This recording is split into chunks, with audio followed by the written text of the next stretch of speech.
video, another new instant loan app po yung i-share ko sa inyo. Yes, bagong-bago na naman tong loan app po na pag-uusapan natin, which is itong si Peso Vault Loan App na nagbibigay po siya ng instant loan offer po sa atin na kahit tayo ay student. Yes, student lang po yung ating application dito. Kasi sinubukan ko nga po kung ano mangyayari, kung ma-approve ba, kung student yung aking ipoprovide na occupation. Pero yes, nag-a-accept po sila, and don't worry, hindi sila nanghihingi ng student ID or ID number. So still po any government IDs po yung pwede natin i-provide, which is later ma-share ko naman yan sa inyo. Gusto ko lang siyang subukan kasi usually, di ba, ang application natin dito is unemployed, housewife, freelance. Pero ngayon guys, tinry ko kasi student, and guess what? Na-approve ako of 4,000 pesos. But wait, of course, aalamin muna natin guys, ano bang meron dito sa bagong loan app na ito, which is itong Peso Vault Loan App. Well, wag mo nito ha, kasi may dalawang Peso Vault po talaga ngayon na nag-e-exist na pautangan. Pero kasi itong Peso Vault na i-share ko sa inyo is loan app po talaga siya. Under po siya kay Delicia Lending Corporation. Very familiar siya, di ba? Kasi ang dami ko nang na-feature na under kay Delicia Lending. So yes, nagpapautang talaga siya. And another Peso Vault kasi na nag-e-exist ngayon, which is yan yun. At hindi siya loan app dyan ba? Parang savings siya or tracker siya. Pero sabi nila, loan app daw siya. Pero in this video guys, itong si Peso Vault na under po kay Delicia Lending Investors. Kasi from the moment that I'm trying this loan app po, sabi ko nga sa inyo, mainit-init pa ito at may kaunti siyang review and wala pa siyang nakatalang downloads dito. No, may reviews pero walang download. So baka nagpalit lang to ng pangalan. Possible yun. Well, bago ako magpatuloy, disclaimer lang po, I'm not a financial and loan expert and this video is not sponsored and this is just basically based on my personal experience lang po. Gusto ko i-share sa inyo, hindi para mangutang kayo dito, kundi para mabigyan kayo ng tamang expectation before trying. And by the way, if you are new to my channel, nagre-review po tayo ng different online loan apps or online loan services, legit man or hindi, new man or existing, sinisilip ko po yan at sinusubukan ko mismo. Nagbibigay po tayo dito ng legit tips, reviews, and recommendation and what online loan apps or loan services to avoid. Kaya kung gusto mo yung mga videos, sige consider subscribing at click yung bell button para lahat ng videos kayo sa updated na notified ka. So sa hindi na pagtatagal,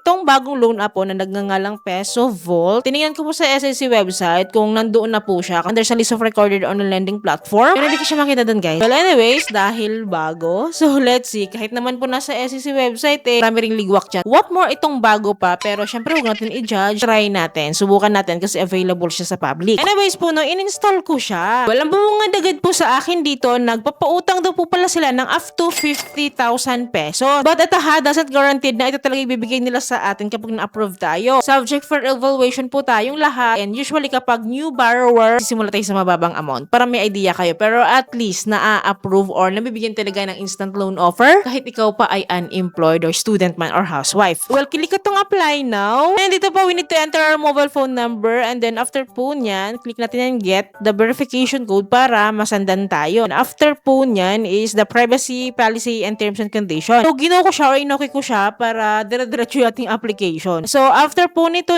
is the ID verification na po. And ang daming IDs po na kinakailangan nila dito. And kung makikita niyo dito guys, kahit anong government ID po, ang daming pagpipilian, di ba? Pili lang tayo ng isa at ang pinili ko lang po dito is si health card or yung aking PhilHealth. Pipicturean din po natin yung ating ID and then lalabas po yung ID details like our full name, ID number, and date of birth. So kapag okay naman po yan, na-fill up pa naman natin, na-check na po natin mabuti. So move on tayo sa next step, which is the facial verification. So magsi-selfie lang po tayo dito. Then after po nito is the basic identity information na po. So it includes our gender, marital status, loan purpose, email, educational attainment, our addresses, our number of credit cards daw. And then ito sa baba guys, buti na lang mga optional naman sila. Si Viber, si baka phone number, and si Facebook account. Please huwag nyo nang pilapan to kasi optional nga, diba? Hindi kailangan, wag na talaga. Well, next po nito is the job information. So, alam nyo na to, it talks about our income details, company details, and ito yung sinasabi ko sa inyo, under na occupation, bumubungad agad sa atin si student. And then of course, maraming pagpipilian, dyan din sila unemployed housewife and employed individual. So, sabi ko nga sa inyo, sinubukan ko itong si student kahit hindi ako student. Kasi kahit naman yan yung piliin natin, kailangan pa rin natin mag-provide ng ating employment details dito. So, walang pinagkaiba. Parang formality lang. Wala naman po silang proof of income po na hinihingi. So, anyways, fill upan pa rin po natin tong mga employment details dito kahit pa tayo ay unemployed or student kasi kailangan. So, after po nito is the urgent contact persons or the emergency contact persons po. So, ang dami po nilang hinihingi dito, 5. At ito po ay magdadirect lahat po sa ating phone book list. So, tiyagain na natin fill upan. So, pagkatapos po nito, ang next step po is the withdrawal info or the disbursement information na po ito or the account management, which is po may dalawa tayong pagpipilian ng disbursement method, either e-wallet or bank account. So, kapag mga loan na po na ganito, alam niyo naman ako, no, e-wallet talaga yung pinipili ko. Ito po yung choices. So, ang pinili ko lang po sa GCash. And dito guys, we need to fill up our GCash account. I found out po na na-detect nila yung aking GCash account na may account na pala ako dito dati. Kasi nakalagay po, the bank card has been bound. So, ibig mong sabihin nito, may account na po ako dati, nagamit na tong, may account na po ako dati sa ibang app name or loan app name po kasi nagmumukhang bago nga itong si Peso Vault, no. So, iisa lang sila nun kasi na-detect nila yung aking GCash account. So, pwede po tayong pumili ng mga Paymaya, no, GrabPay. Pwede rin po natin palitan ito, of course, ating GCash account. So, ginawa ko po siya and then after po niya, successful naman tayo doon and then meron silang instant loan offer po agad-agad po sa akin worth 4,000 pesos. Guys, student lang yung application ko dito ha. Pero meron tayong offer na 4,000 pesos. O diba, sumakses tayo sa part na yon. Pero wag muna tayong masyadong matuwa kasi meron tayong mga kailangan malaman dito. So, meron tayong instant loan offer of 4,000 pesos at meron tayong installment period of 2 periods po. 2 periods and 3 periods. So, ang pinili ko yung 2 periods. So, dito po sa baba, may repayment schedule na po agad-agad tayo dito. And then, lumalabas guys na itong repayment schedule natin is one-time payment lang siya. Itong first period lang yung babayaran natin. Kasi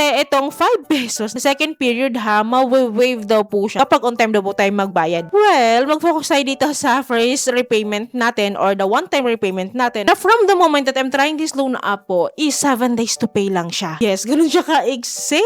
Kasi sa June 8 na agad ako magbabayad. Anyway, so kinumpit ko yung kanyang interest, no? Kasi nakalagay naman dito, 560 daw yung pinaka-interest rate ko sa first repayment ko. So, nasa 14% yun. Mataas, diba? 7 days lang yun. 1 week to pay lang yun. So, ang tanong dito, buo ba siyang matatanggap? Kahit 14% yung interest rate niya. So, ang kasagutan, malalaman natin dito sa baba. Kasi nakalagay po dito, meron sila hinihinging upfront service fee na minus 1,000 pesos. So, ibig sabihin nito guys, itong minus 1,000 pesos na ito, babawas ito sa loan amount natin na 4,000 pesos dahilan ng hindi natin siya buong matatanggap. Kasi 1,000 minus 4,000, 3,000 na lang po yung ma-receive natin. So, itong 1,000 na ito, clearly 25% of 4,000 pesos yon. So, 25% yung service fee nila. So, kanina may interest rate tayo na na-compute na 14%. So, i-add natin tong 25% na service fee nila. Lahat-lahat ng kikitain nila sa atin is nasa 39%